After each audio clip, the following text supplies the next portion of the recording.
Hello guys, welcome back to my channel learn with play. आज का topic है do orders. तो चलिए देखते हैं डू ऑर्डर्स। लेकिन उससे पहले प्लीज़ मेरे चैनल को लाइक करें, शेयर करें और सब्सक्राइब करें। देखते हैं डू ऑर्डर्स का यूज़ कैसे। स्पोकन इंग्लिश में डू डज डिड का यूज़ सबसे ज़्यादा किया जाता है, लेकिन आज हम बात कर रहे हैं डू ऑर्डर्स की। देखिए डू डज क्या होते हैं। मैंने ऑलरेडी यहाँ पे सारा स्ट्रक्चर पहले से रेडी कर रखा है ताकि ये वीडियो ज़्यादा लंबी ना हो और आपको इजीली कम टाइम में समझ में आ जाए। देखिए डू और डज क्या होते हैं। प्रेजेंट इंडेफिनिट टेंस की हेल्पिंग वर्ब्स होती हैं। प्रेजेंट इंडेफिनिट टेंस की हेल्पिंग वर्ब्स होती है डू और डज। डू का यूज हम करते हैं प्लूरल्स सब्जेक्ट्स के साथ और डज का यूज करते हैं हम सारे सिंगुलर सब्जेक्ट्स के साथ। अगर मैं बात करूँ प्लूरल सब्जेक्ट जैसे कि आई, वी, दे इस टाइप के हो, और सिंगुलर में तो ही, सी, इट या किसी एक व्यक्ति का नेम, ये हमारे सब्जेक्ट होते हैं प्लूरल और सिंगुलर। अब प्रेजेंट इंडेफिनिट टेंस की पहचान क्या होती है। ता है, ती है, ते। हमें पता होना चाहिए ना कि कौन सा सेंटेंस हमें प्रेजेंट इंडेफिनिट टेंस में ही बनाना है, तो उसके लिए हमें इसकी पहचान जानना जरूरी है। तो पहचान क्या होती है। जिन सेंटेंसेस के लास्ट में ता है, ती है, ते है, अगर मैं कुछ वर्ड्स बोल के बताऊं जैसे खाता है, पीता है, इस टाइप से, तो वहां पे हमें प्रेजेंट इंडेफिनिट टेंस में उन सेंटेंसेस को चेंज करना होता है। देखिए यहाँ पे ऑलरेडी लिखा हुआ है does he, she, it, name of a person, do, I, we, you, they, many persons, ये हमारे सब्जेक्ट हैं प्लूरल और ये हमारे सिंगुलर सब्जेक्ट हैं जिनके साथ हम डज और डू का यूज करेंगे। अब इसका स्ट्रक्चर की बात करते हैं। सेंटेंस बनाने का स्ट्रक्चर क्या होता है। सेंटेंस हमारे कई तरह के होते हैं, सिंपल, नेगेटिव, इंटेरोगेटिव, तो सबका स्ट्रक्चर अलग अलग होता है। पहले हम बात करते हैं सिंपल सेंटेंस की। सिंपल सेंटेंस का स्ट्रक्चर क्या है। Subject plus main verb plus object plus others. तो सब्जेक्ट, मेन वर्ब और ऑब्जेक्ट और अदर, इसमें आप देख रहे हैं कहीं भी हेल्पिंग वर्ब्स का यूज नहीं हो रहा है। It means present indefinite tense के सिंपल सेंटेंसेस में हम हेल्पिंग वर्ब का यूज नहीं करते हैं बल्कि मेन वर्ब का यूज करते हैं। और मेन वर्ब में हम एस या ई एस को ऐड करते हैं अकॉर्डिंग टू सब्जेक्ट। अगर हमारा सब्जेक्ट सिंगुलर है तो हम मेन वर्ब में एस या ई एस को ऐड करेंगे, लेकिन अगर हमारा सब्जेक्ट प्लूरल है तो वहां पर हम एस या ई एस कुछ भी ऐड नहीं करेंगे, केवल मेन वर्ब की फर्स्ट फॉर्म का ही यूज करते हैं। तो चलिए देखते हैं कुछ सेंटेंसेस के थ्रू। जैसे कि पहला सेंटेंस है रवि पूल में तैरता है। तो रवि एक सिंगुलर सब्जेक्ट है, एक व्यक्ति का नेम है, तो यहाँ पे हम इसकी जो मेन वर्ब है तैरना, उसमें एस या ई एस को ऐड करेंगे। अब मैं आपको इसको बना के बताती हूँ इंग्लिश में ट्रांसलेट करके, तो आपको अच्छे से समझ में आएगा। देखिए रवि, तो सबसे पहले हमारा सब्जेक्ट रवि, तैरने की होती है स्विम, तो अब हमें इसमें क्या ऐड करना है एस, स्विम्स। कहाँ पे तैरता है, पूल में, इन द पूल। ये हो गया हमारा पहला सब्जेक्ट सेंटेंस। आइए दूसरा देखते हैं। दूसरा जो कि हमारा वे शिमला जाते हैं, ये हमारा है प्लूरल सब्जेक्ट है। वे क्या होते हैं, प्लूरल, दे। तो दे जाने की होती है गो, तो अब हम यहाँ पे गो का गो ही यूज करेंगे, इसमें हम एस या ई एस कुछ भी ऐड नहीं करेंगे। अब दे गो टू शिमला, शिमला। इस टाइप से देखा आपने कि सिंगुलर सब्जेक्ट में एस या ई एस मेन वर्ब में ऐड करते हैं, प्लूरल में हम कुछ भी ऐड नहीं करते हैं, बल्कि मेन वर्ब की केवल फर्स्ट फॉर्म का ही यूज किया जाता है ना। कितना आसान। आप देखते हैं नेक्स्ट सेंटेंस। हरियाणा सबसे ज्यादा गेहूं का उत्पादन करता है। तो हरियाणा किसी एक सिटी का नेम है, एक जगह है, तो ये भी क्या होगा हमारा singular, Haryana.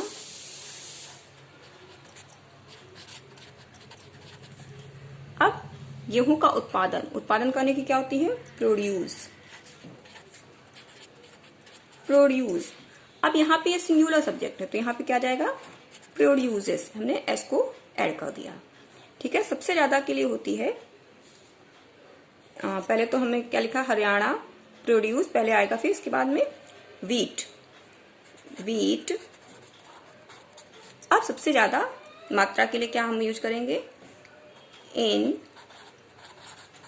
Bulk. Bulk means होता है जब कोई चीज बहुत ज्यादा मात्रा में होती है तो वहां पे उसके लिए एक वर्ड होता है बल्क, तो हम यहाँ पे बल्क वर्ड का यूज करेंगे। Haryana produces wheat in bulk quantity.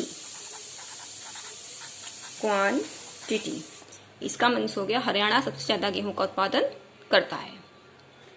तो इस तरह से ये होते हैं इसके सिंपल सेंटेंस। अब हम बात करते हैं आगे निगेटिव सेंटेंसेस की। सबसे पहले निगेटिव सेंटेंसेस का स्ट्रक्चर देखते हैं। Subject plus helping verb plus main verb plus object plus other. अब देखिए निगेटिव सेंटेंस में हमारे हेल्पिंग वर्ब का यूज होता है। According to subject singular subject के साथ डस एंड प्लूरल सब्जेक्ट के साथ डू। उसके जस्ट बाद में क्या आएगा हमारा? नॉट। हेल्पिंग वर्ब के जस्ट बाद में हमारा आता है नॉट। उसके बाद में हमारी आएगी मेन वर्ब। उसके बाद में हमारी मेन वर्ब आएगी।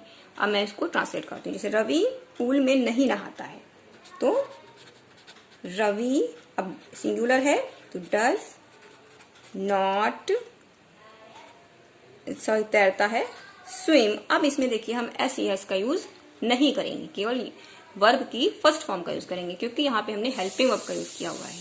तो हम मेन वर्ब में कोई भी चेंजेस नहीं करते हैं। Ravi does not swim in the pool. ये सारे स्ट्रक्चर्स आपको लर्न करने पड़ेंगे, तभी आप इसके सेंटेंस को ट्रांसलेट कर पाएंगे। आगे देखते हैं।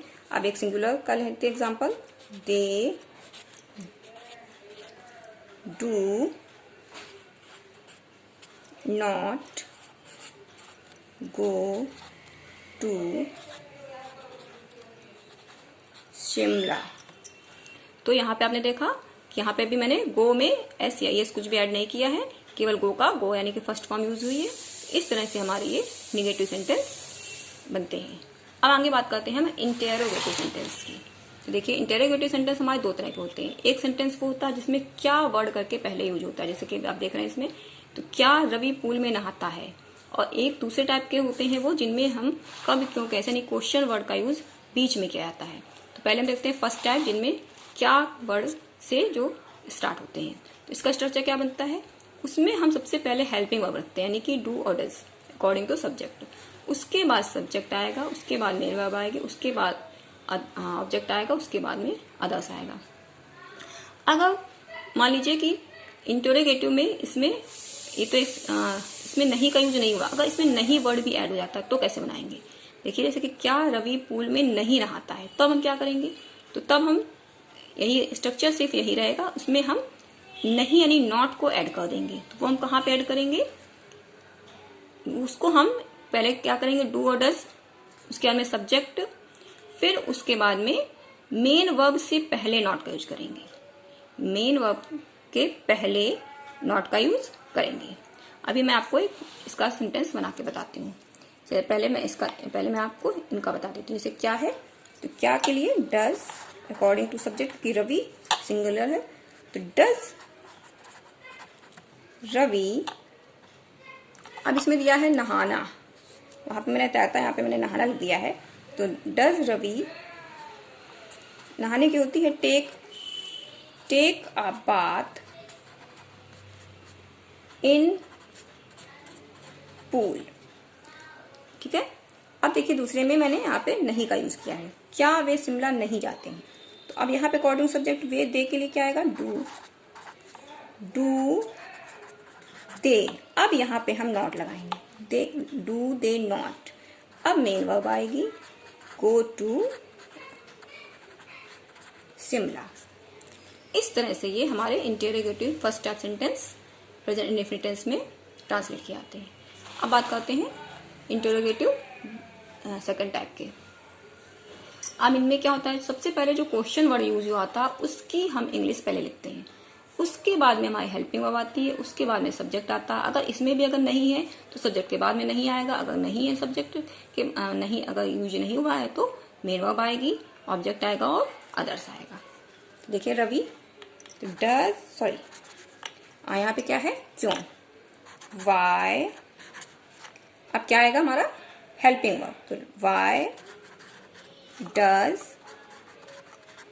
Ravi take a bath in the pool. इस तरह से।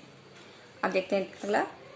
तो यहाँ पे भी क्यों है, तो why do they go to Shimla. अब यहाँ पे देखिए, यहाँ पे कौन सा वर्ड हुआ है यूज, कैसे, तो how.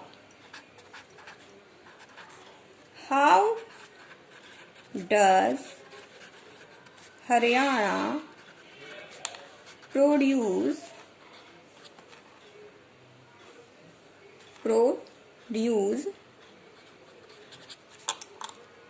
wheat in bulk quantity. तो इस तरह से आपने देखा कि प्रेजेंट इंडेफिनिट टेंस में हम सिंपल, निगेटिव, इंटेरोगेटिव सेंटेंसेस का ट्रांसलेट कैसे करते हैं। आपको सिर्फ इनके सारे स्ट्रक्चर्स को लर्न करना है और आपको मेन वर्ब्स आनी चाहिए, बाकी सारा काम आपका बहुत ही इजी हो जाएगा। इनको बनाना कोई भी डिफिकल्ट नहीं है। तो आई होप आपको प्रेजेंट इंडेफिनिट टेंस अच्छे से क्लियर हो गया होगा, यानी कि आपको डू और डज का यूज अच्छे से समझ में आ गया होगा। अब मैं बात करती हूँ आगे डिड की। तो चलिए देखते हैं कि डिड का यूज हम कब और कैसे करते हैं। तो देखिए डिड क्या होता है। डिड हमारा है पास्ट इंडेफिनिट टेंस की हेल्पिंग वर्ब। अब इसकी पहले बात करते हैं हम पहचान की। इसकी पहचान कैसे हम करेंगे कि पास्ट इंडेफिनिट टेंस का वाक्य है हमारा। इसके लास्ट में आ, ई, या, यानी कि मैं कुछ वर्ड्स आपको बताती हूँ, जैसे कि गया, आया, खाया, पिया, है ना, दी, ली, इस तरह से मैंने। तो जहाँ पे इन सारे वर्ड्स का यूज होता है सबसे लास्ट में आते हैं, वहां पर ये समझ लीजिए कि आप पास्ट इंडेफिनिट टेंस का वाक्य है, आपको उसको पास्ट इंडेफिनिट में ट्रांसलेट करना है। अब इसमें भी सेम वही प्रोसेस होता है। सिंपल सेंटेंस, निगेटिव, इंटेरोगेटिव, सबका स्ट्रक्चर अलग अलग होता है। सिंपल सेंटेंस में क्या है, सिंपल सेंटेंस में आता है इसका सबसे पहले सब्जेक्ट और मेन वर्ब की सेकेंड फॉर्म का यूज होता है। इसमें मेन वर्ब की सेकेंड फॉर्म, उसके बाद में ऑब्जेक्ट, उसके बाद में अदर्स, इस टाइप से। निगेटिव में subject, helping verb plus not plus main verb plus object plus others. Interrogative two types, did, subject, main verb, others, object and others. Second type में question word, then helping verb, then subject, then main verb, then object, then others. अब इसमें आपको एक चीज का सिर्फ ध्यान रखना है कि जब इसका हम सिंपल सेंटेंस बनाते हैं तो मेन वर्ब की सेकंड फॉर्म होती है, लेकिन जब निगेटिव इंटेरोगेटिव बनाते हैं तो मेन वर्ब की फर्स्ट फॉर्म का ही यूज होता है। जैसे कि इंडेफिनिट में फर्स्ट फॉर्म का यूज होता है, वैसे ही इसमें सिंपल सेंटेंस को छोड़ के बाकी सभी में मेन वर्ब की फर्स्ट फॉर्म का यूज होता है। अब आप इसके कुछ सेंटेंसेस देखिए, जैसे कि मैंने लिखा वह स्कूल गई। अब देखिए इसमें लास्ट में बड़ी ई है, गई, तो ये हमारा सिंपल सेंटेंस है। तो इसको कैसे बनाएंगे हम, शी जाने की होती है, गो की सेकंड फॉर्म क्या होती है, went. She went to school, ये हमारा हो गया सिंपल सेंटेंस। अब इसी को मैं बनाती हूँ निगेटिव में। तो वह स्कूल नहीं गई। अब इसका स्ट्रक्चर चेंज हो जाएगा, क्या हो जाएगा, सबसे पहले हमारा शी, अब डिड का यूज करेंगे, डिड, फिर नॉट, फिर मेन वर्ब की first form go to school. अब मैं इसी को बनाती हूँ इंटेरोगेटिव फर्स्ट। क्या वह स्कूल गई, तो क्या आएगा सबसे पहले, डिड। इसमें हमें ये टेंशन नहीं होती है कि हमें सिंगुलर या प्लूरल सब्जेक्ट में कौन सी हेल्पिंग वर्ब का यूज करना है, क्योंकि इसकी सिर्फ एक ही हेल्पिंग वर्ब है, डिड, और वो ही हमें सारे सिंगुलर और प्लूरल में सब्जेक्ट में यूज करनी होती है। तो इसका यूज बहुत ही इजी होता है। तो आई होप आपको बहुत जल्दी समझ में आएगा। Did she go to school, ठीक है। अब मैं इसको यहाँ पे प्लूरल कर देती हूँ, वे क्यों स्कूल नहीं जाते हैं। अब देखिए मैंने यहाँ पे इसको मैंने प्लूरल सब्जेक्ट में दिया हुआ है और मैंने प्लस इसमें निगेटिव यानी कि ऐड का भी यूज, निगेशन का भी यूज किया है। अब इसको कैसे बनाएंगे, मैंने अभी बताया था ना, इसमें कोई भी सेंटेंस कोई भी हमारा सब्जेक्ट हो, सिंगुलर हो या प्लूरल हो, सब में डिड का ही यूज होगा। तो इसमें भी पहले डिड का ही यूज होगा, ठीक है ना।